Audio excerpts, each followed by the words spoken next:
je vous retrouve aujourd'hui pour une nouvelle vidéo bilan couture. Donc dans ce bilan couture, on va parler de ce que j'ai cousu récemment. Donc il y a de la décoration et une robe. Donc c'est un petit peu moins que ce que j'avais envisagé. Ensuite, on va parler de ce que j'aimerais coudre d'ici à la fin de l'année. Donc ça inclut aussi les cadeaux de Noël que j'aimerais coudre. Et pour ça, je vais aussi vous faire un mini haul parce que dans ce but de coudre quelques cadeaux, j'ai fait une commande chez Rascol. Donc on va découvrir ça ensemble. Alors, première chose, je ne sais pas si vous vous en souvenez, dans le dernier bilan couture, je vous avais montré mes petits papillons. Donc en quelque sorte des origamis mais en tissu. Que j'avais confectionné et en fait j'en avais fait un, puis deux, puis finalement 7 au total dans le but de faire une guirlande et ça y est, je me suis occupée de cette fameuse guirlande. J'ai tout simplement cousu les ailes des papillons sur un ruban et donc je suis ravie du résultat, c'est exactement ce que j'avais en tête. Donc j'aime beaucoup, c'est très décoratif. Ils sont installés dans mon coin bureau, donc qui est dans des couleurs pastel, donc rose pâle, bleu, ciel et blanc surtout, et un petit peu de vert amande très clair aussi. Voilà, donc ils s'accordent parfaitement avec cette décoration.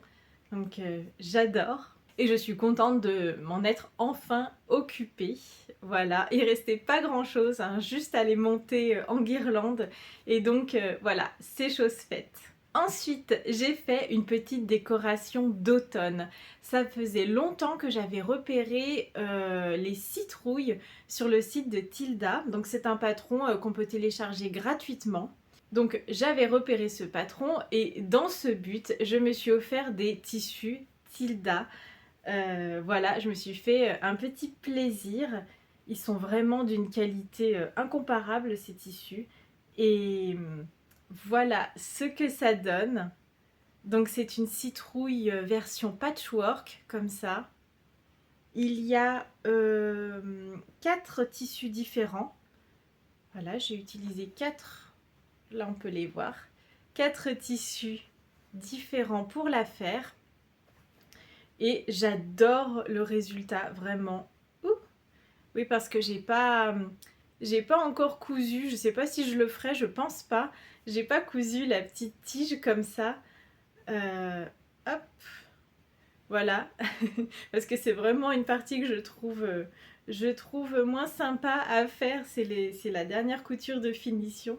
Mais sinon, oui, j'aime vraiment beaucoup le résultat. J'ai moins rembourré que ce qui était préconisé dans les explications, dans le tuto, parce que j'aimais bien ce côté justement, je vais vous enlever, hop, je vous montre un peu les coulisses, vous allez voir tous les petits fils là, mais donc j'aimais bien le côté en fait qu'il fasse quelques plis comme ça, qu'il y ait des plis, je trouvais ça vraiment joli, donc voilà, comme ça on dirait un petit coussin. Mais voilà, j'ai fait exprès donc de ne pas trop rembourrer dans ce but. Et voilà, c'était vraiment un projet facile à coudre et rapide aussi. Donc voilà tous les jolis tissus que j'ai pu utiliser. Alors il me reste des chutes de ces tissus-ci. Je ne sais pas encore ce que je vais faire avec. Clairement des petites créations automnales. Je vais peut-être les garder pour faire des robes pour mes petits personnages. Je sais pas encore ce qu'ils vont devenir, mais c'est sûr que je vais les utiliser.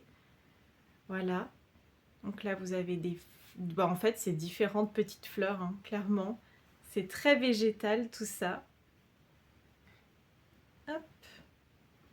Et pour la tige, j'ai utilisé une crétonne basique de chez Mondial Tissu. Voilà, dans leur gamme Christina. C'est la gamme de toutes les crétonnes. Donc voilà, je suis trop contente. Finalement, je n'ai pas fait la version butternut. Je vous montre. C'est comme... Attendez. je vais vous les sortir. Voilà, les butternuts, ils ressemblent à ça.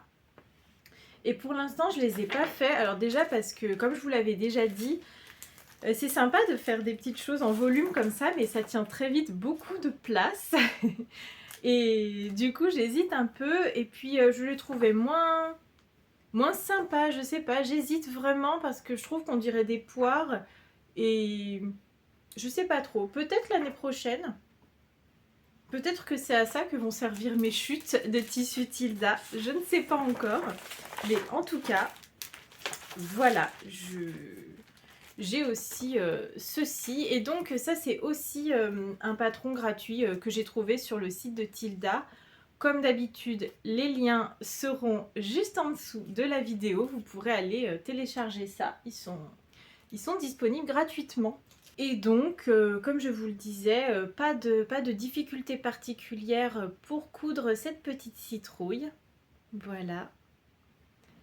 Vraiment accessible aux débutants, même s'il faut un petit peu aller doucement, notamment pour coudre la petite tige comme ça. C'est vrai que c'est assez minutieux, il faut aller doucement avec la machine, mais c'est tout à fait faisable.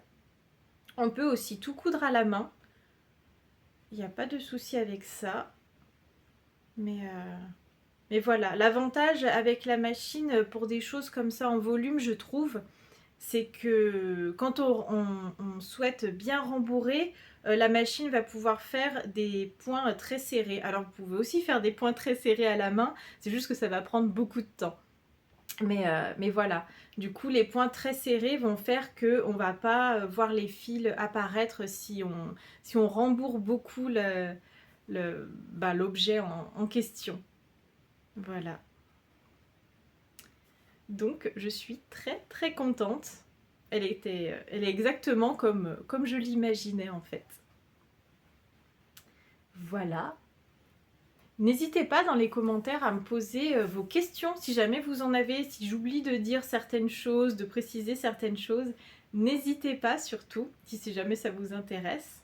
Ensuite, j'ai cousu enfin ma robe d'Oline de chez Comme une fleur. Je vous la montre tout de suite. Et voilà la robe d'Oline que j'ai cousue.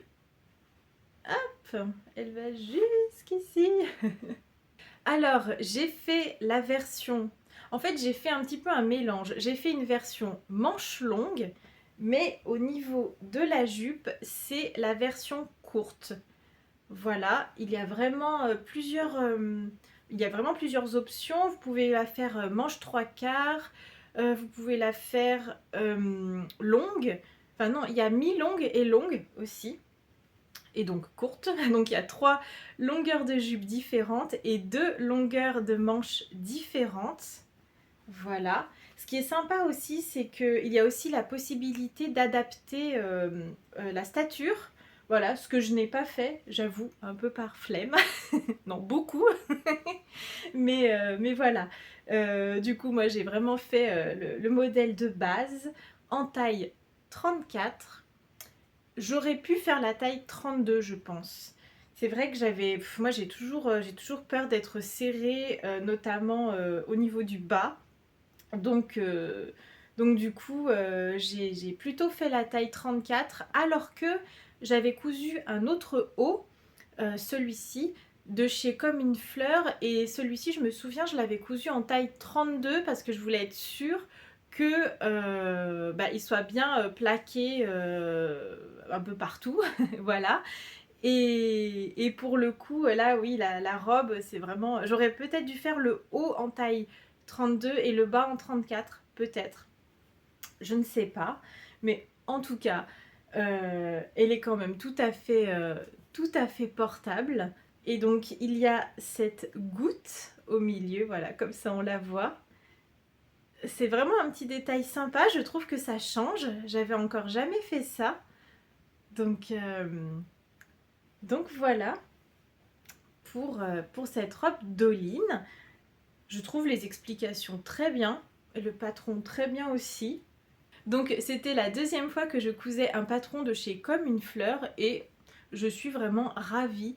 Je trouve que les explications sont très bien. les patrons aussi.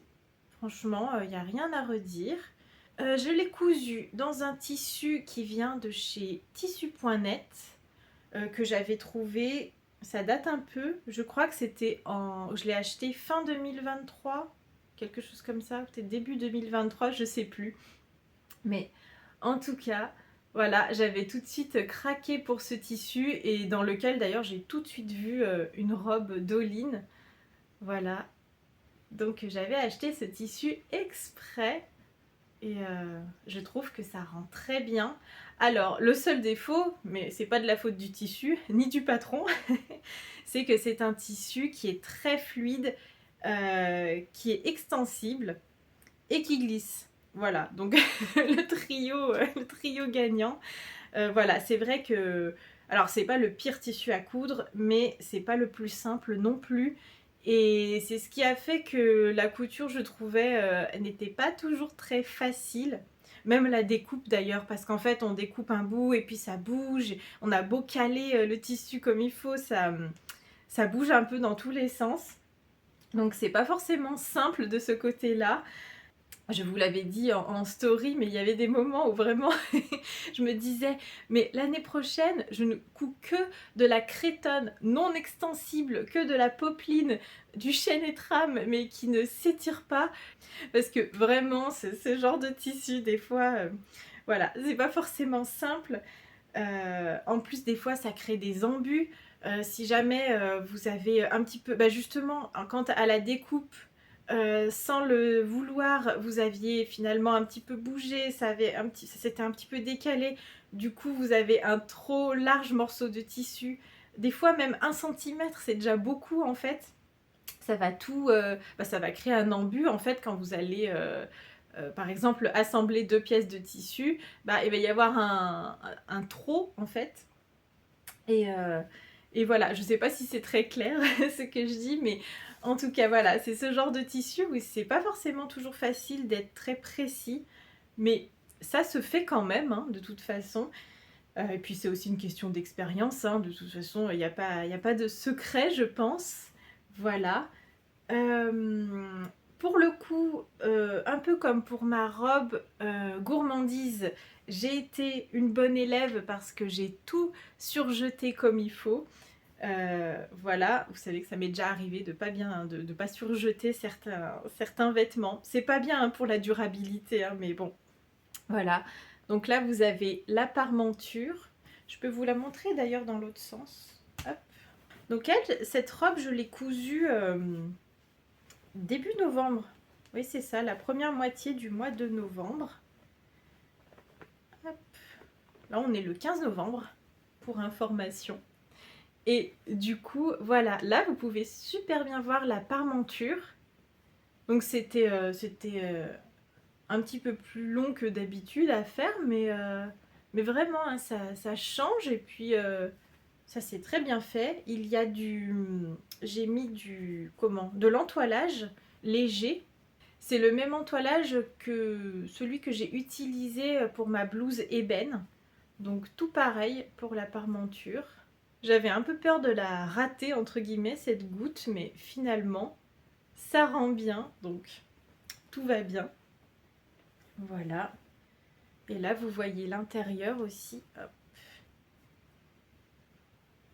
Il y a je crois 6 pans pour faire la jupe.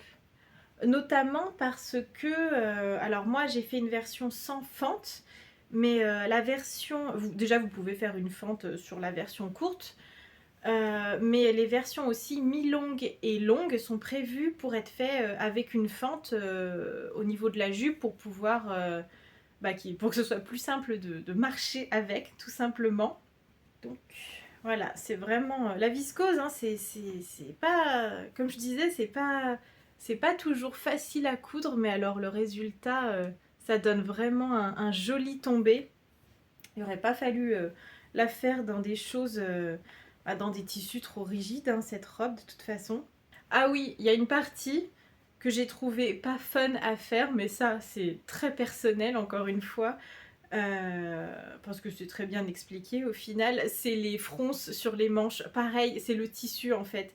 De faire des fronces sur comme ça de la viscose, je trouve que c'est pas super fun, mais bon, finalement, hein, encore une fois, je les ai faites, ça s'est bien passé, tout va bien, ça rend bien, donc, euh, donc voilà, c'est sur le moment, j'étais un peu, j'en avais un peu assez, mais finalement, ça s'est fait et tout va pour le mieux. Voilà. Donc comme je vous le disais, j'aurais peut-être dû faire une taille 32 parce qu'en fait au niveau du buste notamment, c'est vrai que c'est un peu large. Vous voyez que c'est un col, c'est un col bateau, je pense qu'on peut dire. Je sais pas exactement, mais il est très large comme ça. Et c'est vrai que moi limite, ça a presque tendance à tomber. Donc voilà, au niveau... Et là aussi un petit peu, j'ai un petit peu de tissu en trop ici, à ce niveau-là. Donc c'est vrai que voilà, j'aurais dû faire une taille 32, mais c'est pas grave. Je sais pas si j'en referai d'autres, je vous avoue, c'est vraiment une histoire de tissu encore une fois. Je vous avouerai que pour quelques temps, je n'ai plus envie. Alors des tissus extensibles, ça va, je me vois tout à fait coudre du jersey ou ce genre de choses. Mais la viscose là, entre ma blouse ébène et cette robe d'Oline, je suis un peu... Je crois qu'on va faire une pause hein, dans la viscose. Vraiment. Voilà, parce que j'ai besoin de ça. Je me vois pas trop recoudre tout de suite de la viscose, donc on verra plus tard. Là, je vais me consacrer à du jersey et de la cretonne et de la popeline. Je pense que ça sera, ça sera beaucoup mieux pour l'instant. Mais voilà, je reviendrai à la viscose plus tard. Et aussi, ah oui, qu'est-ce que j'avais noté? Ah oui, aussi, j'aurais pu plus serrer l'élastique à la taille. Oui, parce que je ne vous ai pas expliqué. Mais à la taille, on crée une coulisse pour mettre un élastique. Hop, bon ça se verra mieux quand je vous la montrerai portée juste après. Mais voilà, là, il y a un élastique. Et c'est vrai que moi, j'avais tellement peur d'être serrée, parce que je déteste être serrée au niveau du ventre, notamment quand je m'assois. Bon, ça c'est au niveau de la taille, mais j'avais vraiment peur d'être trop serrée et c'est vrai que bah là pour le coup il n'y a pas de système de ruban, de serrage ou quoi comme sur la robe gourmandise. Et une fois qu'on a cousu et qu'on a refermé la coulisse, et bah on peut plus trop y retoucher et c'est vrai que j'aurais dû essayer la robe avant de fermer la coulisse parce que je me serais rendu compte que l'élastique aurait mérité d'être un petit peu plus serré, peut-être de 1 ou 2 centimètres, pas plus, hein, vraiment c'est léger, mais c'est vrai que ça rend un peu bizarre en fait, on dirait presque que j'ai besoin de mettre une ceinture par-dessus. Faudrait que j'essaye d'ailleurs de voir ce que ça pourrait donner esthétiquement avec une ceinture, mais du coup, voilà, l'élastique j'aurais pu le serrer plus. Mais ça c'est vraiment moi, hein, parce que les explications sur le patron sont très bien, mais je me suis dit, ah, je vais quand même rajouter... Oups, je vais quand même rajouter 1 ou 2 centimètres, et en fait, j'aurais pas dû les rajouter. Donc bon, en tout cas, voilà, je me dis que au pire, pour les repas de fête, vous voyez, les repas de fin d'année, peut-être que ça pourrait être utile cet élastique, je ne sais pas. Mais en tout cas, l'avantage c'est qu'au moins je suis sûre d'être bien confortable dedans. Et puis, dans le pire des cas, rien ne m'empêche de découdre ma petite couture qui m'a servi pour fermer la coulisse et de finalement retirer un petit peu à cet élastique. Voilà, c'est toujours possible. Mais pour l'instant, je la laisse comme ça. Et oui, j'ai noté que au moment de l'assemblage du haut avec la jupe, ça n'est pas noté, mais bien c'est des crans en fait qu'on a fait précédemment. Alors je pense que c'est pas noté parce que c'est peut-être un petit peu évident vu que c'est un modèle intermédiaire. Bon, à force on a l'habitude que évidemment on a fait des crans, c'est pas pour faire joli au moment de la découpe, c'est bien sûr pour s'en servir comme repère ensuite au moment de l'assemblage des différentes parties. Et du coup, voilà, ça n'est pas noté, donc j'ai eu un petit doute à ce moment-là, mais bien ce CD d'écran, les mettre sur les différentes coutures pour que tout soit bien centré en fait, surtout quand on a des soucis avec des embus, voilà. Et c'est ça, et d'ailleurs du coup, ça m'a fait rire parce qu'avec ces histoires d'embus, j'ai dû faire exactement la même chose que sur l'avant de ma blouse ébène dont je vous parlais dans le précédent bilan couture. C'est que en fait j'ai fait un espèce de petit pli sur le devant. Alors il ne se voit absolument pas, il est bien centré. Et voilà, au final, vu qu'il y a plein de plis qui sont créés avec la ceinture élastiquée, bah du coup mon embu ne se voit, enfin mon espèce de petit pli ne se voit pas du tout. Donc c'est très bien, voilà. En plus avec les motifs, ça floute vraiment tout. Donc voilà, ça m'a permis d'un peu rattraper tout ça parce que j'avais trop de tissu au niveau de la jupe par rapport au haut en fait. Voilà. Je crois qu'on a fait le tour. Ah oui, sinon, oui, au niveau de l'ourlet, puisque donc je suis pas très grande, j'ai fait un ourlet de... Moi j'ai fait un repli de 3 cm, donc 2 fois 3 cm, donc 6 en tout par rapport au bord du tissu, au bord franc. Et du coup ça donne ça. J'ai pas recoupé, hein, j'ai vraiment juste rabattu 2 fois 3 cm et voilà. L'ourlet est très bien comme ça. Que forcément ça pour le coup il faut que j'adapte un petit peu parce que sinon ça peut faire une longueur un peu étrange, un peu entre deux, qui est pas forcément toujours très esthétique je trouve. Donc là elle arrive au-dessus du genou, c'est parfait, sans être trop courte non plus je trouve. Et je l'ai fait manche longue parce que ça a toujours été une robe que j'imaginais pour la mi-saison, notamment pour l'automne. Donc voilà, sachant que je suis frileuse, je savais que j'allais la porter avec un soupul à manches longues.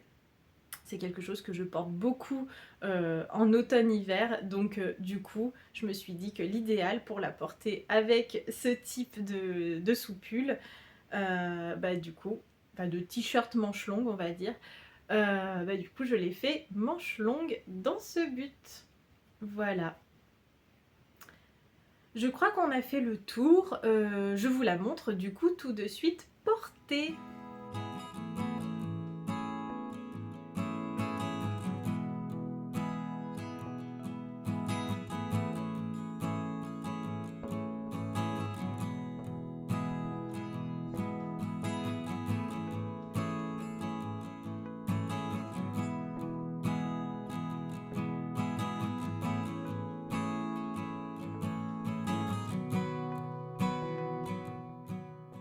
Alors maintenant, je vais vous montrer ce que je compte coudre donc d'ici la fin de l'année 2025. Donc pour commencer, ça va être ce que j'aurais déjà voulu coudre en octobre-novembre, voilà, et que je n'ai pas encore cousu. Il y a le pull Lotus de chez l'usine à bulles, voilà, dont j'ai le tissu depuis quelques temps. Il est juste là. Attendez, hop, voilà. Tac. C'est ce tissu-ci, donc avec comme des petits carrés comme ça. Il est tout doux. Je pense qu'il est parfait pour... c'est un peu comme un sweat. Je pense qu'il est parfait pour la mi-saison, justement, même pour l'hiver, peut-être. En tout cas, voilà, c'est un bleu marine. Je sais pas si on voit, il paraît presque noir. Mais, donc voilà, pour le pull Lotus. Ensuite, j'aimerais coudre la pomme de chez Tilda. Donc, c'est exactement la même façon de faire que pour ma petite citrouille. Voilà. Donc, c'est tout pareil. Vous avez, elle est en patchwork. Donc, vous avez différents tissus pour le tour de la pomme. Et donc voilà, je sais pas encore si j'en fais une, deux, trois, si j'aimerais bien, en fait dans un monde idéal, j'ai un petit panier en osier pour les mettre dedans. Mais donc je ne sais pas encore comment je vais faire ça, mais je trouve que c'est une très jolie décoration. Ça fait partie de la décoration d'hiver de chez Tilda. Vous avez aussi d'autres personnages et des couvertures, des jetés en patchwork aussi. Et tout ça, c'est disponible encore une fois sur le site Tilda's World. C'est accessible gratuitement. Donc voilà, vous n'avez pas besoin d'avoir un livre de chez Tilda en particulier. Tout est sur le site. D'ailleurs, toujours sur ce site-là, j'aimerais coudre le petit bonhomme de neige comme ceci. Je vous avais montré d'ailleurs une autre version que j'avais repérée dans un livre.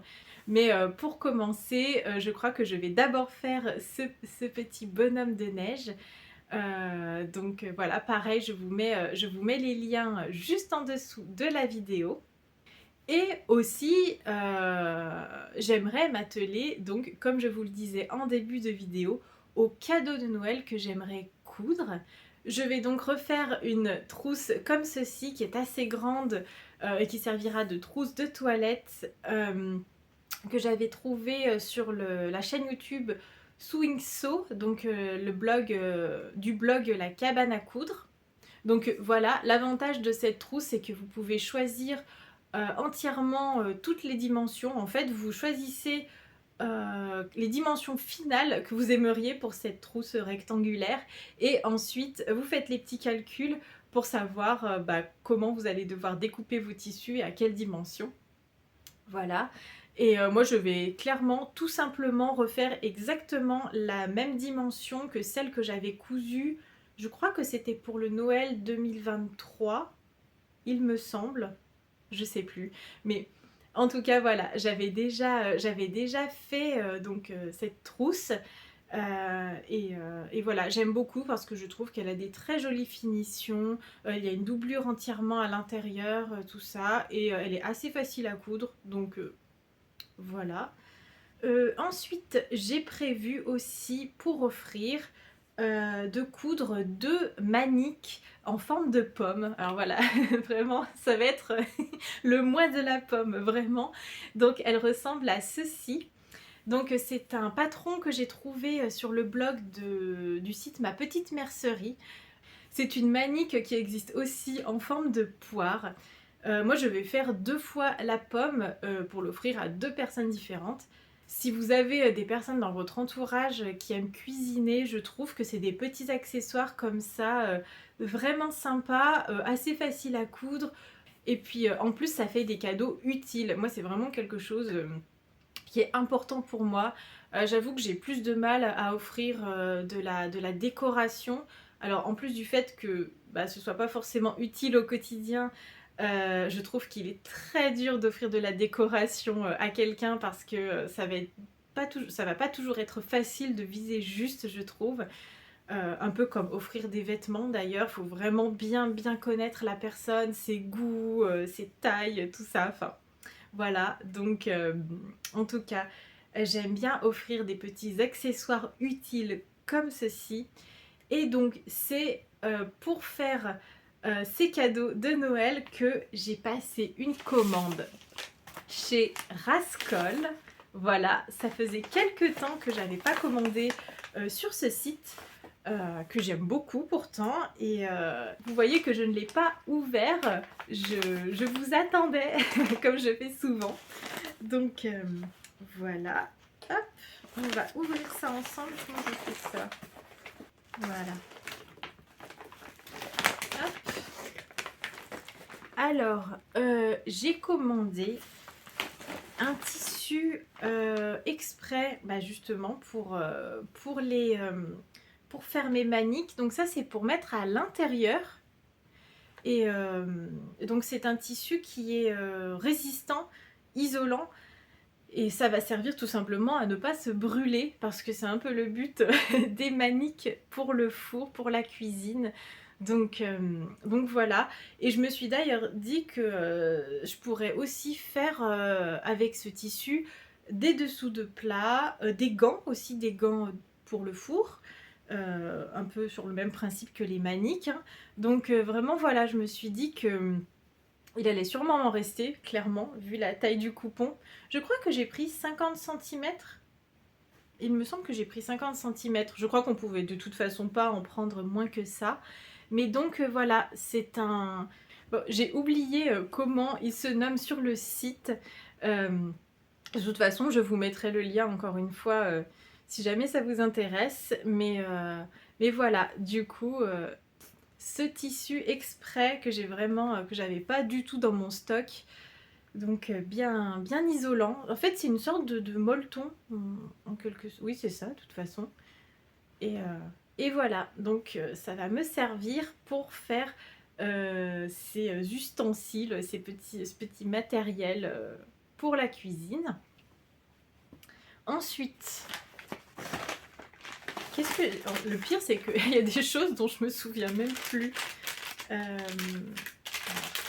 Donc c'est pas très original, mais moi j'ai prévu de faire littéralement quasiment les mêmes modèles en fait que ceux qu'on voit sur le site de ma petite mercerie, parce que je trouvais ça vraiment joli en Vichy rouge. Et voilà, aucune originalité, mais hop, voilà. Tchac, voilà. J'ai ce tissu en fait, c'est une chute qu'il me restait. Et écoutez, je me suis dit que ce serait tout à fait parfait pour ça.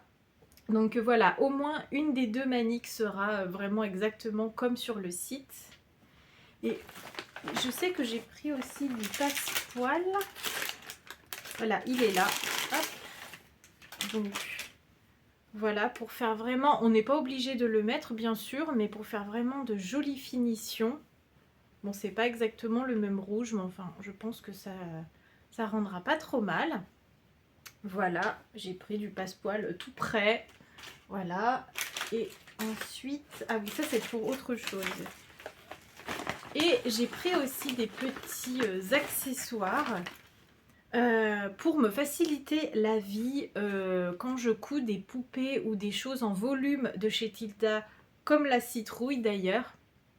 Je me suis pris des... Comment on appelle ça? Des aiguilles à poupée, voilà. Et du coup, ça sert en fait à pouvoir passer du tissu relativement... du fil relativement épais en fait dans le chat, comme par exemple du fil à broder, pour pouvoir vraiment transpercer entièrement la création. Voilà, ça paraît un peu barbare dit comme ça, mais c'est ça. Et du coup, parce que pour certaines finitions, on a besoin de faire ce genre de geste. Donc après rembourrage, parfois, on va piquer comme ça. Et c'est ce que j'ai fait d'ailleurs pour la citrouille. Parce qu'en fait, au début, quand on rembourre, on dirait juste une balle, finalement. Une balle, une sphère toute ronde. Et ensuite...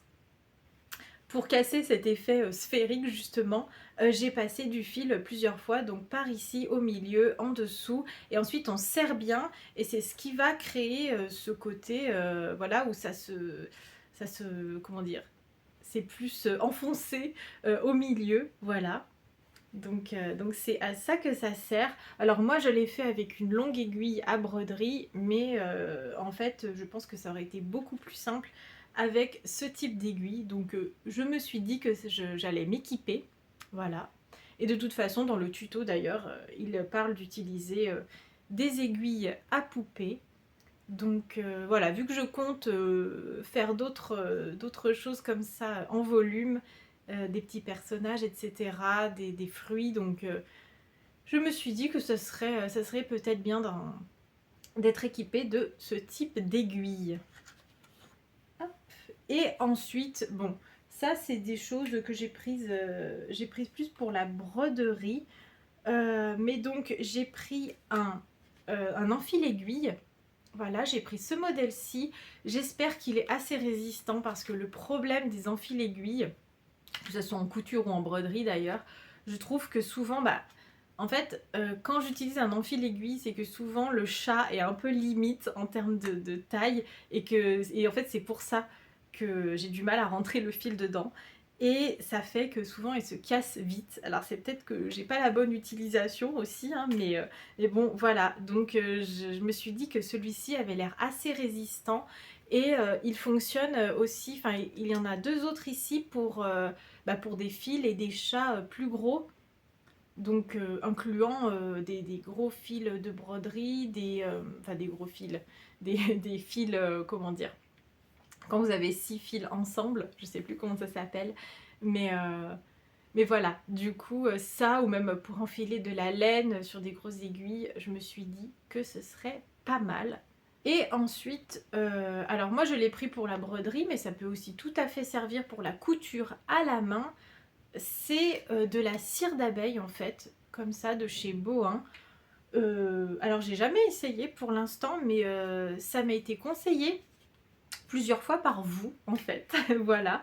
Donc je vais voir si ça facilite un peu les choses parfois quand je trouve que le fil à broder n'est pas, comment dire, ne glisse pas assez bien.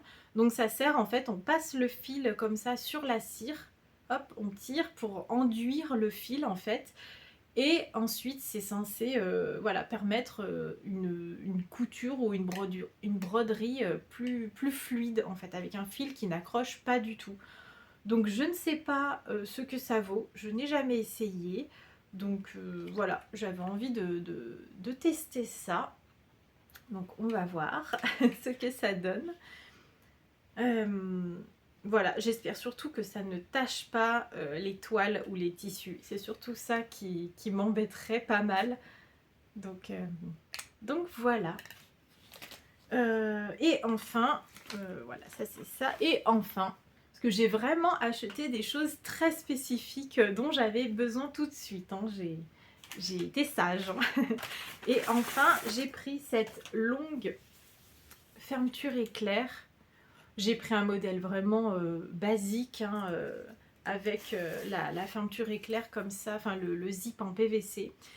Et donc j'ai j'ai pris ça, donc elle fait 50 cm et je l'ai prise pour faire la trousse dont je vous parlais juste avant. Voilà, parce que puisque c'est une longue trousse qui va venir comme ça, hop, voilà. Du coup, il faut bien 50 cm, c'est ce que j'avais pris déjà pour la précédente, donc j'ai repris la même taille. Donc voilà, c'est assez spécifique, hein. Mais voilà, du coup, ça sera pour la trousse dont je vous parlais. Et je crois qu'on a fait le tour. J'aimerais donc déjà coudre tout ça avant Noël. J'espère que je vais réussir. Le pull, du coup, le pull Lotus ne sera pas prioritaire, mais j'aimerais beaucoup l'avoir fini avant la fin de l'année. Bien sûr, la priorité sera au cadeau de Noël. Voilà.